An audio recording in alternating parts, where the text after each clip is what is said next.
What's happening, guys? Sam Adams here, and welcome to a brand new episode of Caffeinate today for July the 5th of 2019. Of course, if you are brand new to the program, this is a daily gaming news podcast hosted live 5 days a week, Monday through Friday, around 7 a.m. Eastern Time on twitch.tv/Samuel Adams. Then the show is taken down and put up on youtube.com/Samuel Adams Media, as well as podcast services around the world, whether it be Spotify, Apple Podcast, Google Podcast, however you get your audio nuggets, you can probably find it there.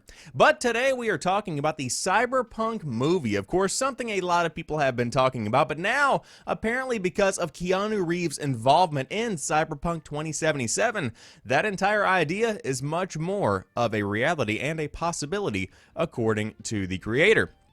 Then we have more news on the Nintendo Mini Switch 2, which is apparently the name of Nintendo's next big flagship version of the Nintendo Switch, or should I say, Nintendo's next miniature version of the Nintendo. You see what I did there? Because it's not big, but it's sort of big. It's a really cool design. We'll break it down and see if it's something you might be interested in. Then we have a follow-up story. G2A has replied to the accusations of them being just in general a shitty, underhanded company, and they have a lot to say with a very lengthy statement sent to gamesindustry.biz that is actually a step in the right direction, I think, because we are getting closer and closer to transparency, at least on the surface.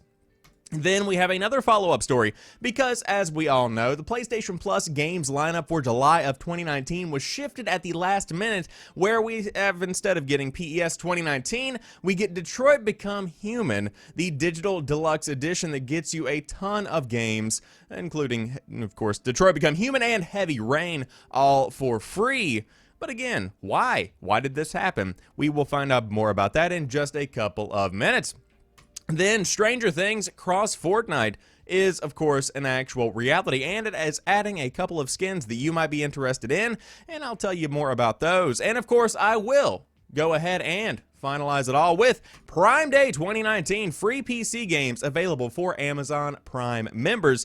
And that's pretty much the lineup for today's show. Of course, again, if you are brand new, I do hope you enjoy today's show. And without further ado, let's go ahead and dive into today's top stories. First off, a Cyberpunk movie is now much more of a possibility because of Keanu Reeves, says the creator. Cyberpunk 2077 and Keanu Reeves caused a bit of a stir in an otherwise quiet E3 this year, and Cyberpunk creator Mike Pondsmith reckons that all the attention it's getting will make a movie spinoff more likely. In an interview with VGC, the tabletop designer, who has also been consulting closely with CD Projekt Red on 2077, wasn't able to talk about the status of Cyberpunk's movie rights, but he noted that Keanu Reeves' involvement with the game will certainly help. I can't really say anything on movie rights, he told VGC, but with Keanu Reeves being tied up in things, it's become much more of a possibility. If D&D did manage to get multiple shitty movies, surely Cyberpunk deserves at least one. As Reeves himself pointed out, however, video games don't need Hollywood stars to legitimize them. The Witcher 3 didn't need celebrity appearances to get Netflix to adapt the books, but they are getting a pretty big name actor, I will say. I don't think video games need legitimizing, Reeves said. If anything, I'd say it's gone the other way. It's more of the influence gaming's had on, let's call it Hollywood. In this case, though, Reeves' appearance at E3 has definitely given the game's profile a boost, and who knows, maybe he could be talked into reprising his role in the movie. And so, of course, this is a big piece of news because, again, Keanu Reeves, one of the biggest actors in the space for 2019, with stuff like John Wick taking the world by storm. We've got Bill and Ted 3 coming out, and those set pieces are big, but I think even outside of that, Keanu Reeves has been elevated to a different kind of level because there are celebrities, and then there are celebrities that can do no wrong. And social media creates these, and Keanu is one of them, which I'm not complaining because I do like Keanu Reeves. He's got a very touching backstory where his life began in a pretty rough kind of way. He's had a really rough life, and he's just continued to keep pushing and becoming a better person through it. But I would love to see a Cyberpunk movie because I do think the world lends itself to that. And the way that I see it is kind of like the new Blade Runner, where you do have this cyberpunk-esque kind of synth-wave, weird, it's a very cool, interesting world, and there's a lot that you can do new within the world of Cyberpunk. And of course, Keanu Reeves literally prints money for movie theaters. He is just one of the biggest profile names you can ever find in 2019. I mean, look at the man. He's very handsome. But to see that a Cyberpunk movie could possibly be on the way. As Decky says in the chat, Cyberpunk, John Wick, let's go. Absolutely, I am down for that. Of course, we don't really know what his role is going to be in Cyberpunk 2077. At least I don't really know because, again, I'm trying to stay a little bit in the shadows, so to speak, when it comes to the details because I want to go in with a fresh pair of eyes whenever the project is finally released next year. But again, if you did want to play Cyberpunk 2077 coming next spring, and who knows when the movie could potentially come out if there is going to be one made at all. Well, it's still cool. It's a very cool idea, in my opinion. However, moving on to the next topic of the day, the Nintendo Mini Switch 2 leaked image shows it with a silicone sleeve, a much bigger screen, and the author of Games Radar actually wants it real bad. Let's just take a quick pause here. Games journalism is a tricky beast because you want to blend the accuracy of reporting that you get from a CNN, from an NBC. You want to take that kind of element, but you also want to blend it with entertainment. But never in your life put real bad in the title of your article. Please, just leave that last chunk off.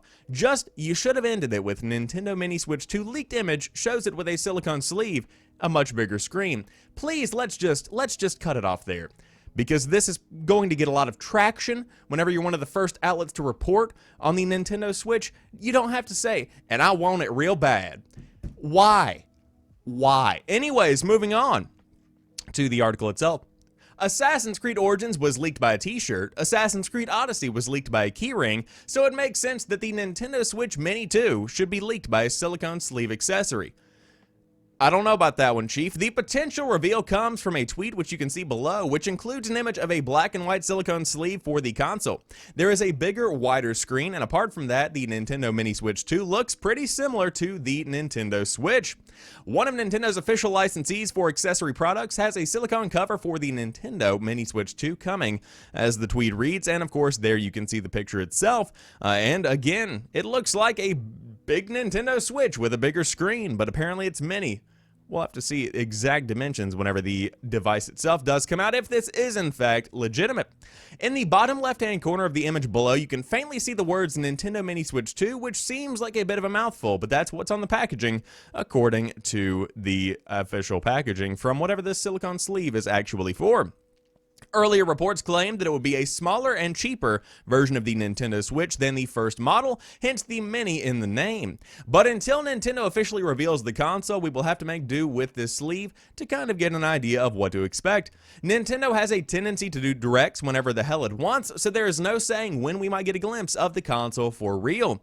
Just keep your fingers crossed for either some more leaks so we can get a better idea of the appeal of the Nintendo Switch Mini, or Nintendo to pull back the curtain on the console itself. Interesting to say the least that we have the Nintendo Mini Switch 2. Number one, I'm not sure of the legitimacy of this story because I could never in my life imagine the device being called the Nintendo Mini Switch 2. That doesn't seem like anything that would ever be in the realm of a possibility. Now, the Mini Switch, maybe. But it seems like, in my mind, Nintendo tends to go more towards the XLs and the lights and the general little taglines that they're most well known for. Whenever it comes to stuff like the Nintendo 3DS, we have multiple versions of the 3DS that went all the way up to the new Nintendo 3DS XL, I think is what the last one was.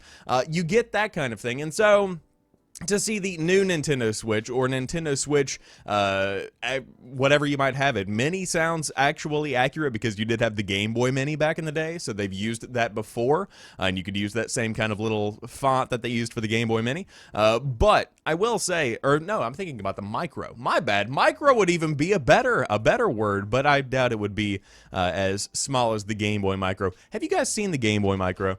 So for the viewers of the video and the stream, the Game Boy Micro was one of the coolest little handheld consoles because, again, as you can see from this image, it literally fits in the palm of your hand. And I will say, one of the coolest pieces of gaming hardware that I ever owned. Not because it was fun to play on, but the fact that this even existed was amazing because it's literally the size of half of a cell phone. And so you can bring one game with you. You can see it fits in the bottom of the cartridge here, at the bottom of the console, and it's amazing. It was a fun little experience that had days of game time on it because, again, what kind of power did this thing require? It's so amazing. I've actually thought about buying one on eBay multiple times just because you can put like a retro game collection cart in the bottom of that thing, and boom, you're good to go for a train ride, a plane ride, other vehicular forms of transportation. It's an amazing piece of hardware.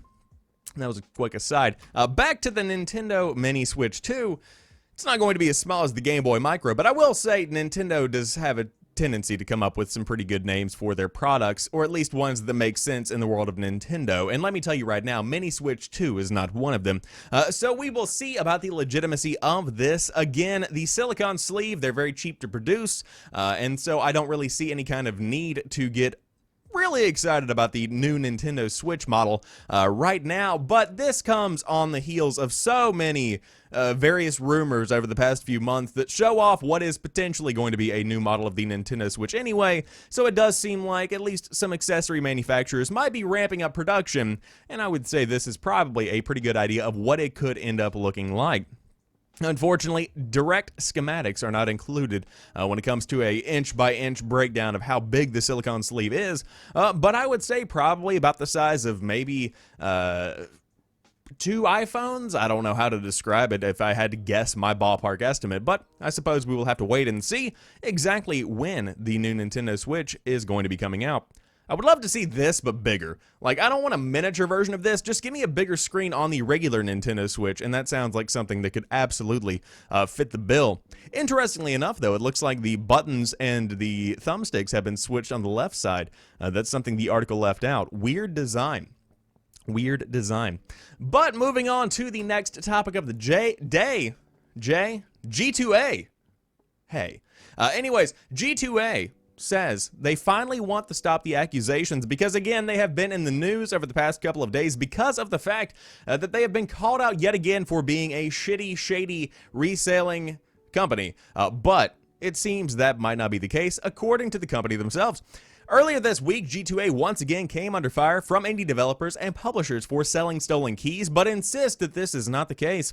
The backlash was triggered by a tweet from Mike Rose, who complained about G2A's sponsored ads on Google for Rage Squid's Descenders, published by Rose's firm No More Robots. He said he would rather players pirate the game than buy from the controversial marketplace, since devs don't see a penny either way, a claim supported by other indie developers such as Vlambeer's Remy Ismail. GamesIndustry.biz reached out to G2A for their response, and the company responded with a lengthy breakdown of its business model, misunderstandings on how it operates, and what G2A is doing to address these accusations. Buckle in, this one's going to be a bit of a long one.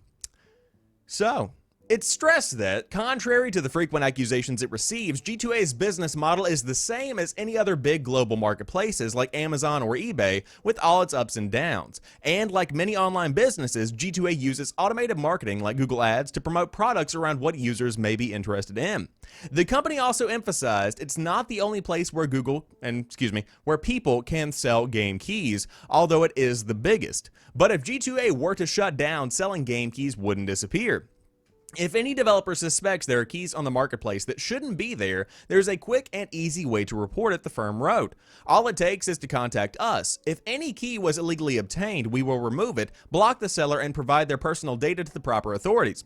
We are and always were open for discussion, but a real one, not empty accusations and catchy slogans. It later added the indies who tweeted around this issue, including Rose, have not contacted G2A. However, Rose has since tweeted that he did. It claims that Microsoft did so after thousands thousands of its own keys were leaked, but less than 20 were found on G2A's marketplace. We can assume the reason these indies wrote these posts was to gain media attention. Unfortunately for G2A, they were incredibly successful. Their tweets caused an avalanche of articles. G2A reported that around 1 million games are sold every month on its marketplace. It also says only 1% of all transactions are problematic, and all of these are handled by the support team contacting the seller.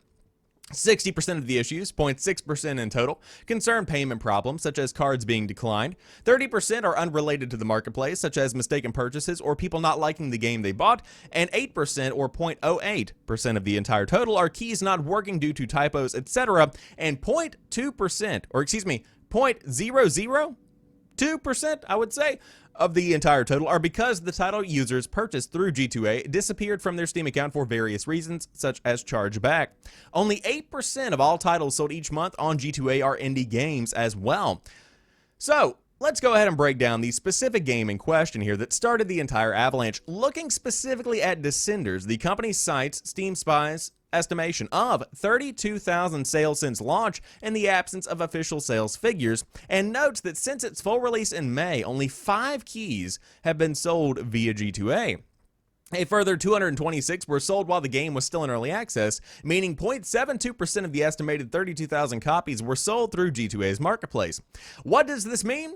2 things, the company wrote. No More Robots is pretty good at handling the keys. They don't want available on the free market, and G2A has no significant impact on No More Robots' business. It also denies Rose's accusations that it made Google's ads unblockable simply because that is impossible.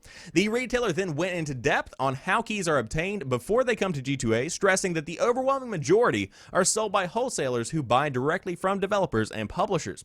It also emphasized the challenges of validating every key sold through its marketplace, and of course, the article goes on to talk more about how G2A actually gets the keys that they have, and they pretty much justify their business model.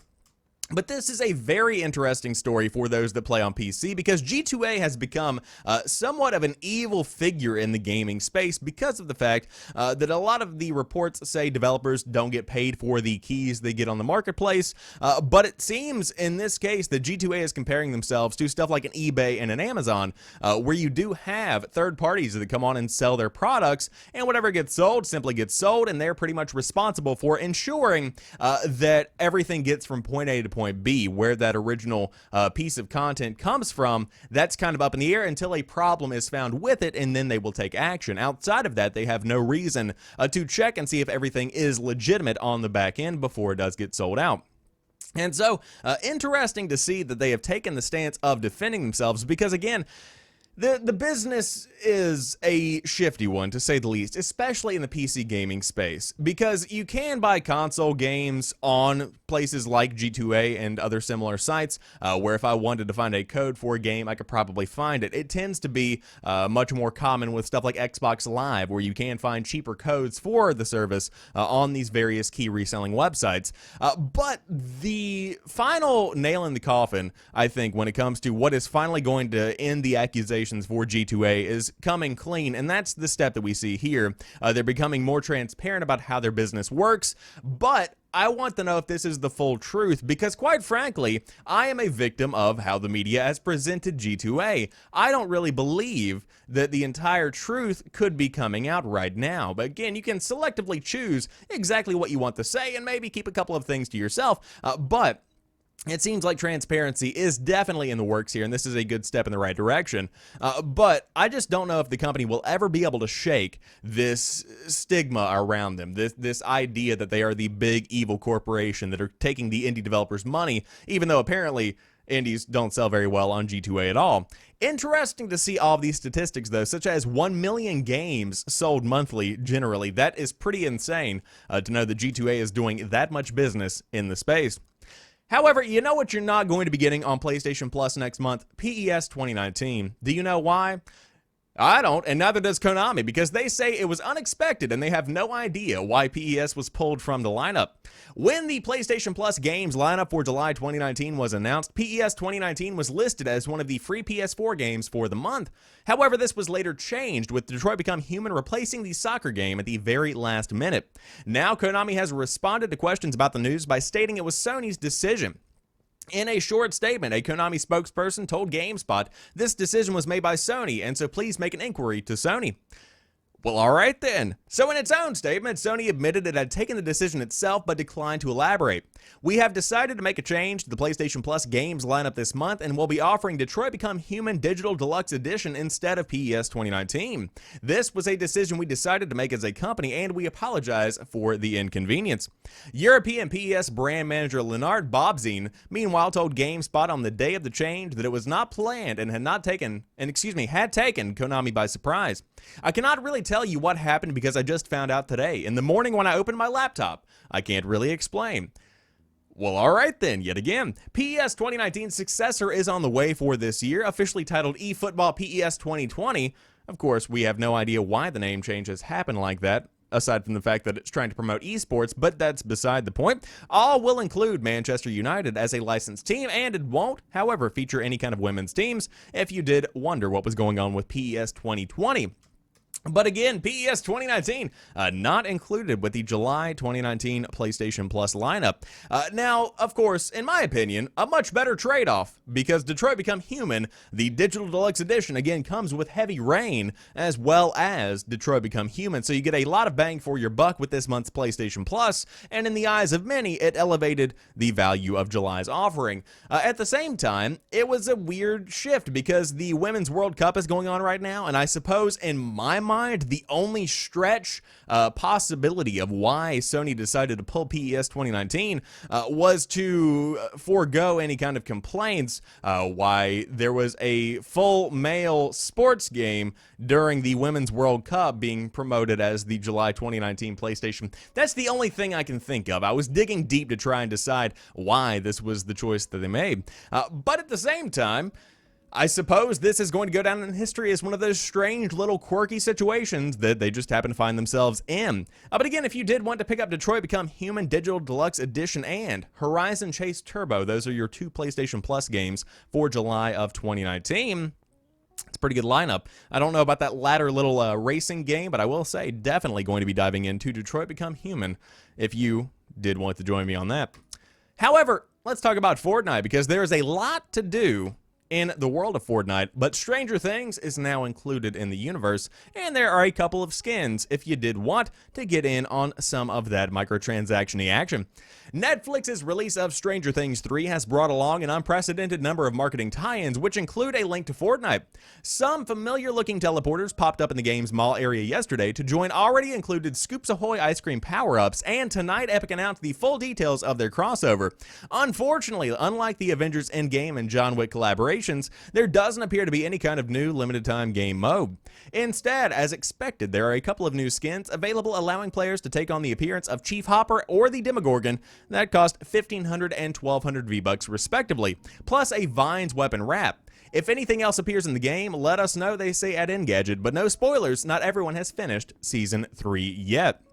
And so, of course, these are the skins themselves. I will say the Demogorgon skin looks pretty dang cool. I'm not somebody that generally plays Fortnite anymore. I haven't played it probably since around March, I would say, and that was just kind of like touch base, see where the game was, and then I was off yet again. But I will say, really cool skins. The Demogorgon skin is without a doubt the cooler of the two skins, and you can see that in action thanks to Engadget right here, which I will say, again, very impressed with the way that they model characters in Fortnite.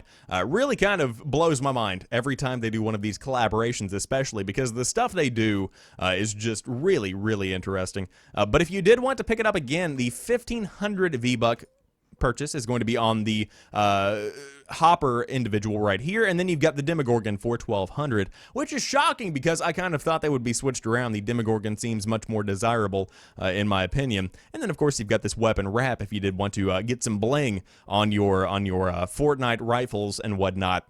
Pretty cool stuff. However, if you aren't into microtransactions or Fortnite, then guess what? I've got some free games for you. Of course, I like to keep you up to date and informed on any of the freebies you can get. And so if you are an Amazon Prime member, of course, you have Twitch Prime, and Prime Day is coming up, which means you should get yourself primed for some good deals. You're going to go prime yourself. That's what you're going to do. But with Amazon Prime Day 2019 on the horizon, Prime subscribers are saving up for the biggest shopping event of the season. But one particular perk for Prime members will cost you nothing this month. Twitch Prime's free PC games, which are available to claim now through July the 31st. And once you claim them, the games are yours to keep. July's offering of games is very good, likely due to Prime Day. And so here's a look at what is available now. Yooka-Laylee is Banjo-Kazooie's inspired platformer where you hunt for collectibles, solve puzzles, and defeat enemies, and more, all while playing as Yuka, the chameleon, and Laylee the bat. And so, of course, you can get that for free with Twitch Prime. Cultist Simulator is what it sounds like, a game where every action you take will influence others and possibly generate a cult-like following. Gameplay-wise, Cultist Simulator is a roguelike narrative card game where the cards you play determine your actions, attributes, emotions, wealth, items, and more. With a 1920s theme setting and plenty of secrets, Cultist Simulator has no tutorial. It's best just to dive in and experience it for yourself.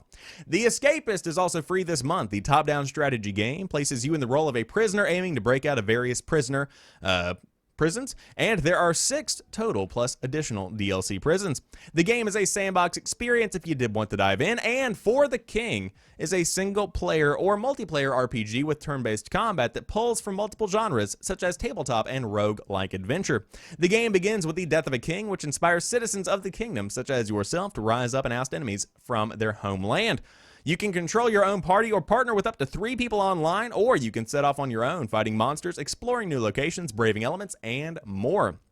And of course, there are plenty of other deals that do pop up from time to time on the Amazon Twitch Prime, such as a free year of Nintendo Switch Online, which is a really good deal for those Twitch Prime Nintendo Switch players. But again, Prime Day, big deal, July 15th and the 16th. I've got my eyes peeled for some good deals, and you should as well. We are only 10 days away from the second biggest shopping day to Black Friday. Why is it a thing? Because quite frankly, sales are probably pretty low in July, so they needed a fake holiday to boost those up. Those are rookie numbers. You got to get those up. But that rounds out today's top gaming news, and of course, that rounds out today's Caffeinate for July the 5th of 2019.